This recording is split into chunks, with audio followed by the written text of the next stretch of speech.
السميع العليم من الشيطان الرجيم. بسم الله الرحمن الرحيم.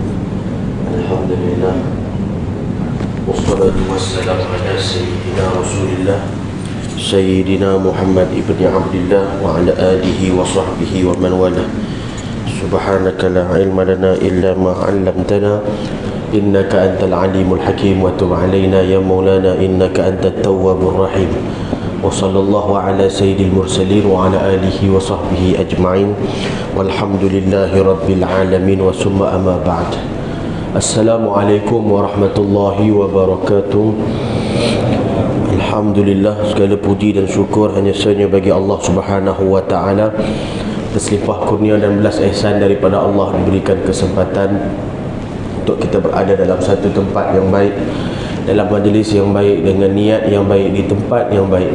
Mudah-mudahan menjadi asbab untuk kita mendapatkan kebaikan di dunia dan juga di akhirat insya-Allah taala.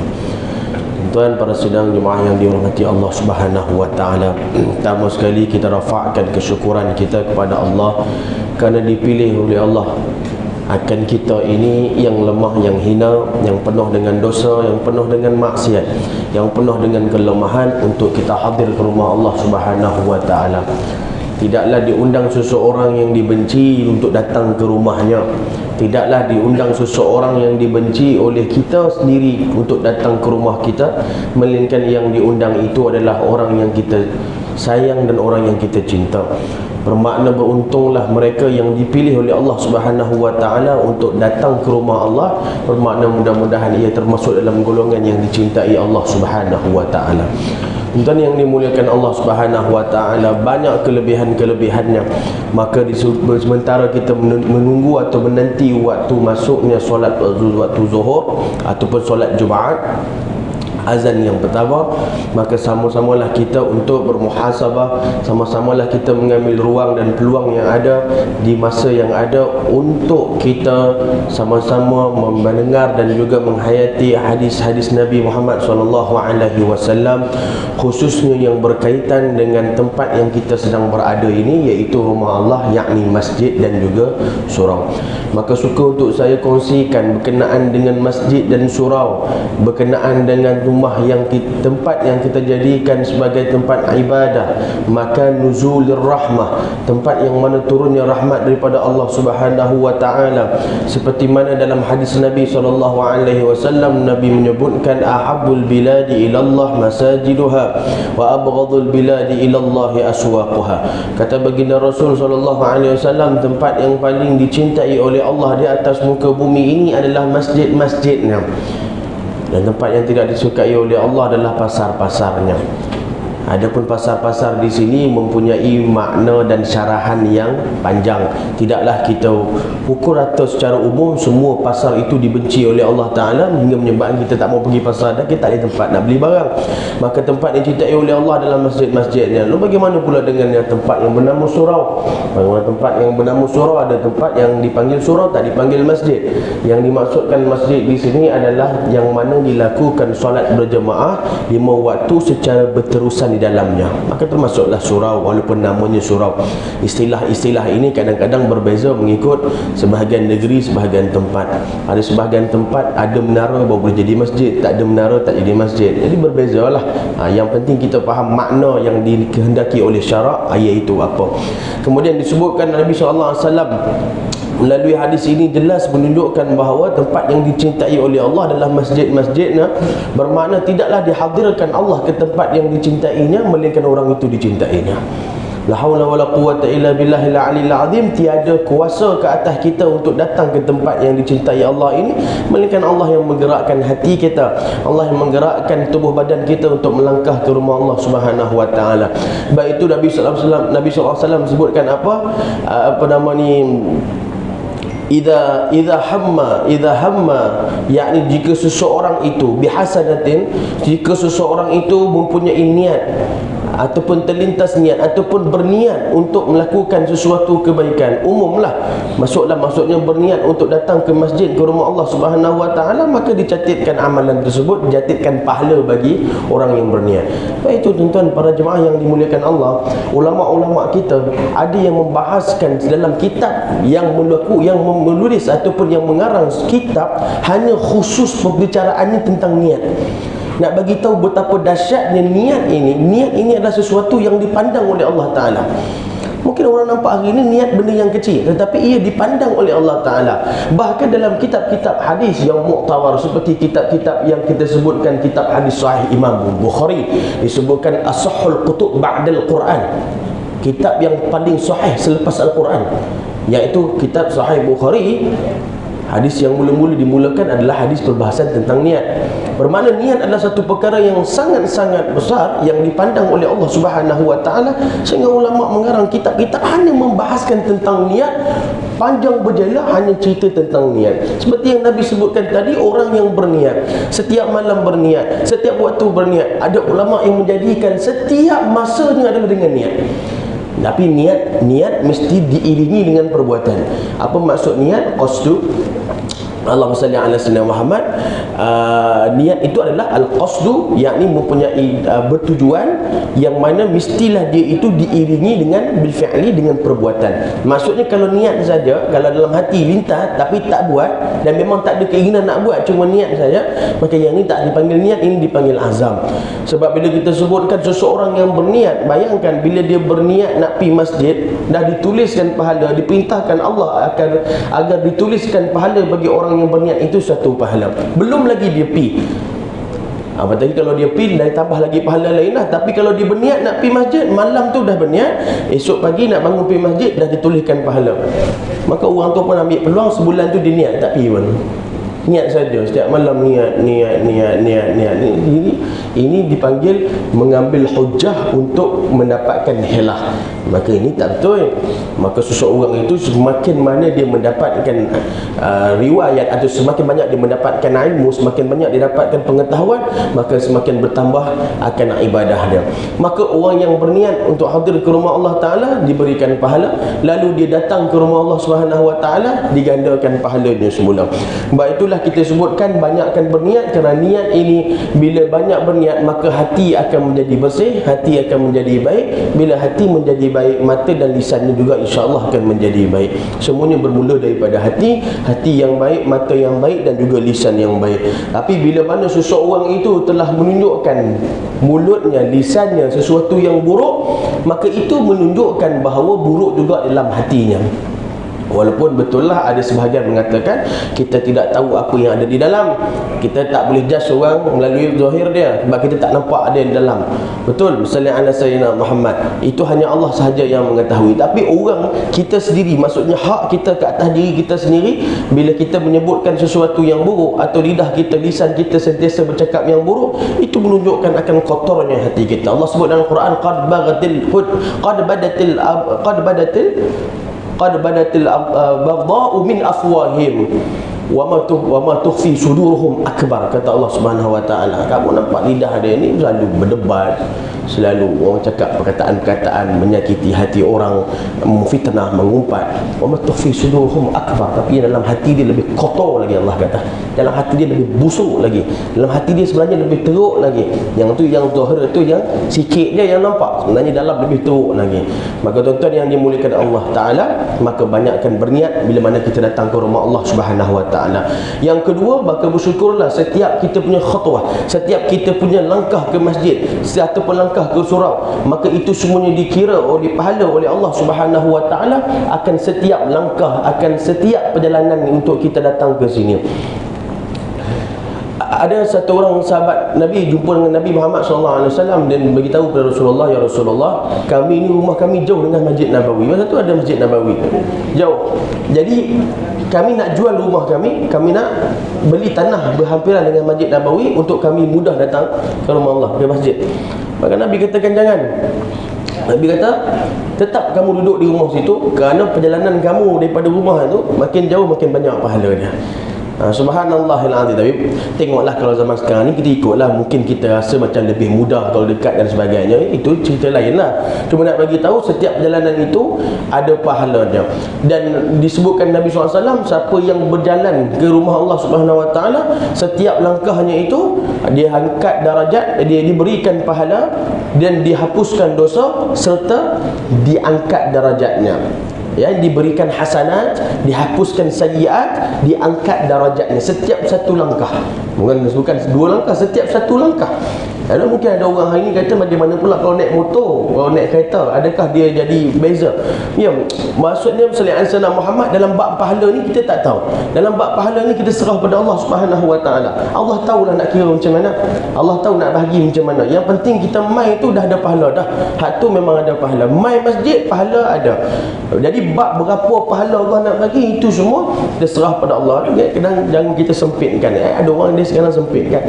Dan dulu saya pernah sekali pengalaman saya bila ada suatu orang di masjid nak baca Yasin tahlil malam Jumaat. Ada datang suatu orang, saya duduk kat sebelah, datang ramai-ramai, dia kata, Imam, ni saya nak, bukan kat sini, ni cerita ni saya, pengalaman saya sebelum ni lah.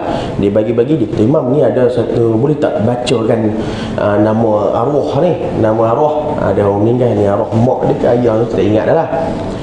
Imam kata, malam ni tak boleh sebab dah penuh, sebab malam ni ada haji ni dia buat kenduri.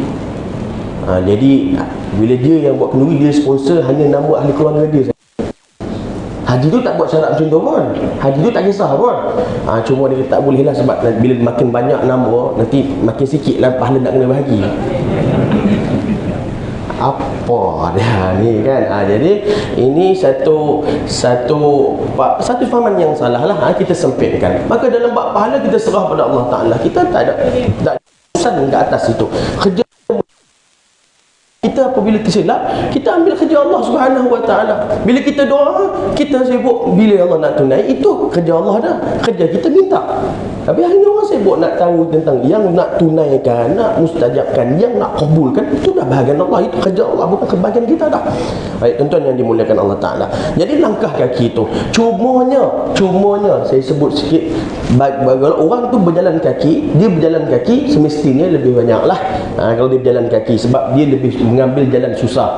Tapi kalau dia nak gunakan kemudahan yang ada, takut terlambat hujan dan sebagainya, ataupun dia uzur, pun ada pahala. Bukan kita katakan tak ada pahala untuk yang ni atau ni lebih ni kurang, tak. Cuma sunnah berjalan kaki itu tetap.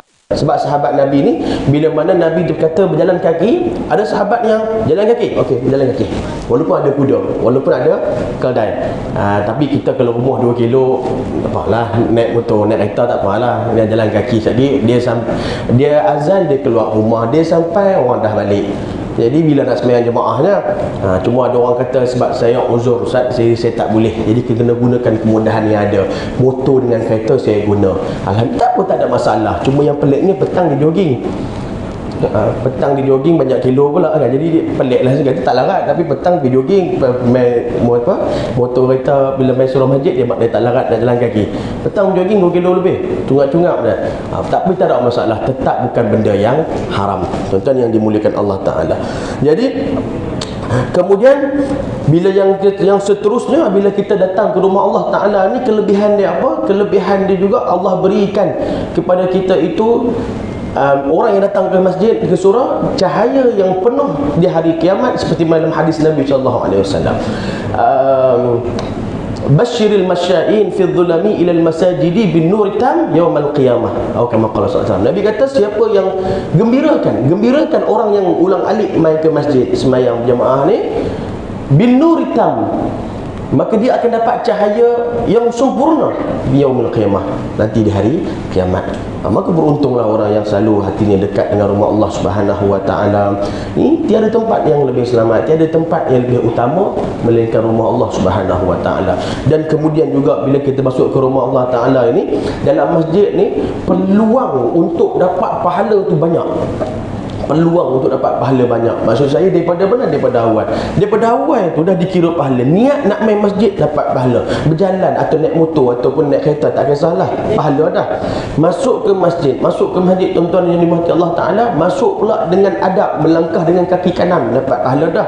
Itu pun kira pahala. Kemudian kita baca pula doa. Ini adab masuk masjid, baca doa. Allahumma ighfirli atau rabbighfirli dhunubi waftah li abwaab rahmatik. Doa dia ringkas, doa dia ringan. Dan kalau tak apa pun dah ditulis dekat depan pintu surau, pintu masjid, biasa ditulis. Kita baca doa tu, hayati betul-betul doa tu. Bukan saya saja. Dia bukan doa untuk budak-budak pasti hafal ya. Hak tua-tua pun kena baca juga. Ni kadang-kadang budak-budak tadika kita suruh hafal, hak kita dah lupa baca dah. Doa tu bayangkan hebat dia tuan-tuan. Allahumma ighfirli dhunubi atau rabbighfirli dhunubi waftah li abwaab rahmatik. Tengok dahsyat kat sini. Di start dengan rabbighfirli dhunubi. Ya Allah, ampunkan dosa-dosa aku. Dosa banyak. Dosa mata, dosa telinga, dosa mulut, dosa kaki, dosa tangan, macam-macam, dosa hati. Minta Allah ampun dulu. Nak masuk masjid ni. Kemudian baru waftahli abwaab rahmati. Kemudian ya Allah, berilah kepada aku rahmat. Kerana apa? Rahmat tidak akan turun selagi mana orang itu ada dosa dan maksiat. Rahmat tidak turun kepada orang yang melakukan dosa dan maksiat. Sebab itu Nabi SAW kalau duduk dengan para sahabat, Nabi tanya, ada tak yang putus silaturahim? Sahabat tak berani menipu, sahabat tidak akan menipu. Sahabat kata ada ya Rasulullah. Okey, balik pergi sambung balik silaturahim tu. Pergi balik baik-balik. Sebab tidak turun rahmat Allah Subhanahu Wa Taala. Bila mana dalam hati kita ada perkataan kotor, kalau turun pun dia tak dapat benda tu. Jadi sebab tu kita minta Allah ampunkan dosa. Sebab tu semua sama macam Rabbighfirli Rabbighfirli warhamni. Kita baca doa antara dua sujud. Rabbighfirli dulu, minta Allah ampun. Betul. Bila Allah dah ampun dosa, baru Allah bagi rahmat. Bila kita doa untuk mayat seperti itu juga, Allahumma firlahu warhamhu. Allah ampunkan dia. Bila Allah ampunkan dia, Allah beri rahmat kepada dia. Subhanallahil azim. Dahsyat dia doa. Kemudian niat pula iktikaf, dapat pahala sepanjang duduk tu, dapat pahala. Kemudian menjawab pula azan. Menjawab azan, subhanallahil azim. Menjawab azan itu adalah yang dituntut, yang disarankan oleh Nabi SAW. Nabi sebut dalam hadis, siapa yang menjawab azan. Kemudian masa menjawab azan tu pula, Allahu Akbar, Allahu Akbar, asyhadu an la ilaha illallah, sampai pada asyhadu anna Muhammadar Rasulullah, tambah sikit. Tambah sikit apa? Selawat dekat Nabi Muhammad sallallahu alaihi wasallam. Allah asyhadu an, bila Bilal azan asyhadu anna Muhammadar Rasulullah, kita menjawab asyhadu anna Muhammadar Rasulullah, sallallahu alaihi sayyidina Muhammad sallallahu alaihi wasallam, sebab ada nama kekasih kita Nabi Muhammad di situ. Sebab itu ada setengahnya Bilal menyebutkan sebelum azan, Bilal sebut innallaha wa malaikatahu yusalluna 'alan nabi. Nak ingatkan nak sebut nama Nabi Muhammad SAW. 5 kali kita dengar nama Nabi Muhammad dalam sehari kita. Berapa kali bergetar hati kita dengan mendengar kalimah Ismu Muhammad ibn Abdullah, nama Muhammad Rasulullah sallallahu alaihi wa ala alihi wasallam. Tuan-tuan yang dimuliakan Allah Subhanahu wa taala. Bila kita dengar jawab azan, kemudian kita dengar, kita jawab, kita hormati azan, dan kemudian kita tutup pula doa azan itu dengan doa Allahumma rabb hadhihi da'wati tamma, sehingga ke akhirnya Nabi kata apa? Halat lahu syafaati yaumal qiyamah. Nabi kata wajib ke atas dia syafaat aku nanti di hari kiamat. Hanya benda kecil saja kita buat. Dengar azan, jawab, baca doa. Dan di amalan para ulama juga, mereka menambahkan bila kita baca Allahumma rabb hadhihi da'wati tammah tu, lepas innaka la tukhliful mi'ad, rabbighfirli wa li walidayya, rabbighfirli wa li walidayya, rabbighfirli wa li walidayya, rabbighfirli wa li walidayya, rabbighfirli wa li walidayya warhamhuma kama rabbayani shaghira. 5 kali ulang. Rabbighfirli wa li walidayya, rabbighfirli wa li walidayya. Ampunkan aku dan mak ayahku, ampunkan aku dan mak ayahku. Tak ada masalah. Kan kalau orang kata boleh ke tambah-tambah tu, tak, bukan ditambah rakaat sembahyang kan, tambah zikir ni ikut dan nak tambah tang mana kan, baca tang mana kan, selagi bukan tempat yang haram tidak ada masalah. Tuan-tuan yang dimuliakan Allah Subhanahu wa taala. Lepas tu saya sebut tadi, maka orang yang menjawab azan dan membaca doa tutup azan, maka Nabi sebut halat lahu syafaati yaumul qiyamah, dia akan dapat syafaat aku di hari kiamat. Mudahnya nak kata dapat pahala dalam rumah Allah taala ni. Mudahnya. Jadi bukannya kita nak kata, memang ada pendapat ulama kata wajib main masjid, wajib sembahyang berjemaah. Tapi bila Imam Syafi'i kata tidaklah, maksudnya sampai tahap wajib berdosa dan sebagainya. Tapi nak beritahu dituntut. Dituntut. Memang kita faham hari ni ada orang bekerja, ada orang yang ada shift dan sebagainya, tak semua waktu boleh main. Tapi ikhtiar usaha kalau boleh jangan sampai tak main langsung. Jangan sampai tak main langsung. Kan maksudnya main juga sekurang-kurangnya nanti kita ada hujah depan Allah Subhanahu wa taala. Ada depan Allah nanti bila kita berhadap Allah, ada ditunjukkan kepada kita pernah ada usaha untuk mai sebenarnya, tapi kadang-kadang ada orang terhalang. Yang terhalang ni lah bila dia dah ada niat, terhalang, pahala dapat. Itu kelebihan umat Nabi Muhammad sallallahu alaihi wasallam. Tapi kalau niat saja, tak ada, memang tak ada ikhtiar usaha untuk melakukan perkara tersebut, maka tak dapatlah perkara tersebut. Jadi kita dah usaha, kita dah dapat segala amalan-amalan pahala yang disebutkan tadi dalam rumah Allah Ta'ala. Walau bagaimanapun, ingat, walaupun diampunkan, walaupun diberi rahmat, tapi ada satu perkara tak selesailah, iaitu ad-dain, hutang. Hutang tetap kena selesai. Jangan pula kita rasa dah masuk masjid, taubat apa semua, rasa Allah lega, keluar masjid rasa untuk wadi dah. Lepas tu hutang orang tak bayar lah. Dia kata aku tak tahulah, hutang orang tak bayar lagi, tak tahu, tapi aku rasa Allah dah ampunkan aku. Silap mungkin Allah pun dah halalkan hutang aku. Hutang orang bukan dengan Allah, dengan orang kena selesai. Kok mana kena selesai? Hak mati syahid pun, mati syahid Nabi kata dia ampun semua dosa, tapi bila main dengan hutang, Nabi kita tak settle. Bila hutang dengan orang, dia kena selesaikan. Tuan yang dimuliakan Allah Subhanahu Wa Taala. Jadi bila kita ambil peluang duduk dalam rumah Allah Taala ni, maka peluang untuk buat baik tu banyak. Kita minta dengan Allah, jangan sampai Allah tutup peluang nak buat baik. Yang tu bahaya. Dia keluar rumah, daripada rumah sampai dia balik, daripada pagi dibuka mata, tidur balik malam, dia tak nampak ruang untuk buat baik. Yang ni bahaya. Allah tutup ruang, tak nampak. Padahal orang lain keluar rumah nampak, oh ada benda bahaya tengah jalan, ambil. Ada je Allah buka peluang nak buat baik. Lalu nampak ada orang perlukan bantuan, bagi duit. Maksudnya Allah buka untuk buat baik itu. Tapi ada orang dia tak nampak. Dia tak nampak benda tu. Sebab apa? Sebab Allah tutup hijab mata dia daripada mendapat kebaikan. Wal'iyadzubillah. Maka tuan-tuan yang dimuliakan Allah Ta'ala, ambillah peluang tersebut dan janganlah kita bercakap ketika azan, kerana benda itu disebutkan oleh Imam As-Suyuti, orang yang berkata-kata ketika azan tanpa sebab, tanpa benda yang diperlukan. Bukan saya sebut, Imam Suyuti, pengarang kitab tafsir Jalalain, orang yang bercakap ketika azan tanpa sebab, dia itu akan mendapat su'ul khatimah. Maka berhati-hati. Jadi kalau ada kawan kita sembang kita time azan, tak ada keperluan, sembang benda biasa, benda tak ada keperluan, lepas ni nak bayar ke mana, benda tak ada keperluan, dia tanya macam tu, diam aja, diam. Kalau ditagang, dipaksa juga, bisik dekat dia su'ul khatimah, maka dia akan faham insya-Allah Ta'ala. Mohon maaf kalau ada terkasar bahasa, tersalah bicara, terkurang adab. Wabillahi taufiq. Wassalamualaikum warahmatullahi wabarakatuh.